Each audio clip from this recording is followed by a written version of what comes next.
You be آئی کے pensioners کو اپنے چینل پر خوش آمدید۔ امید کرتے ہیں کہ آپ خیریت سے ہوں گے۔ آج کا ہمارا ٹاپک ہے یو بی آئی کے پینشنرز متوجہ ہوں۔ یو بی آئی پینشنرز کے حوالے سے لیٹسٹ نیوز اپڈیٹ۔ تمام تر ڈیٹیل آپ کے ساتھ شیئر کرتے ہیں۔ یو بی آئی پینشنرز متوجہ ہوں۔ یو بی آئی پینشنرز کے حوالے سے اہم اپڈیٹ۔ وزیر داخلہ محسن نقوی کے حالیہ بیان نے ملک کے گورننس سسٹم پر گہری تشویش کو جنم دیا ہے۔ 30 جولائی 2026 کو پاکستان اکنامک سمٹ کے دوران وزیر داخلہ نے اعتراف کیا کہ پاکستان کا موجودہ گورننس سسٹم ناکام ہو چکا ہے اور اس کے ذریعے مسائل حل نہیں ہو سکتے۔ اس بیان نے کئی اہم سوالات کو جنم دیا ہے، خاص طور پر امپلائیز اولڈ ایج بینیفٹ انسٹی ٹیوشن یو بی آئی کے پینشنرز کے حوالے سے۔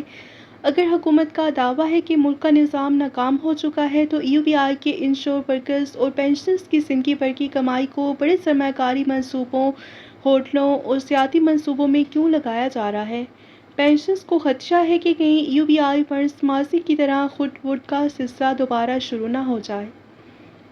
یو بی آئی فنڈز کی اہمیت۔ یہ واضح کرنا ضروری ہے کہ یو بی آئی کے فنڈز کسی حکومت کی ملکیت نہیں ہے اور نہ ہی حکومت کی ان میں کوئی شراکت داری ہے۔ یہ رقم محنت کشوں اور انشور افراد کے مستقبل کے سماجی تحفظ کے لیے مختص ہے۔ یو بی آئی پینشنرز کی تنظیم ایپا نے مطالبہ کیا ہے کہ کسی بھی بڑی سرمایہ کاری سے پہلے مندرجہ ذیل امور واضح کیے جائیں۔ یو بی آئی فنڈز کے اصل اسٹیک ہولڈرز کو اعتماد میں کیوں نہیں لیا گیا؟ سرمایہ کاری کہاں اور کس منصوبے میں ہو رہی ہے؟ اور اس بات کی کیا ضمانت ہے کہ یہ رقم ڈوبے گی نہیں جیسا کہ ماضی میں ہوتا رہا ہے؟ کتنی رقم لگائی جا رہی ہے اور متوقع منافع کتنا ہوگا؟ اس کے شیئرز کس بنیاد پر ہوں گے؟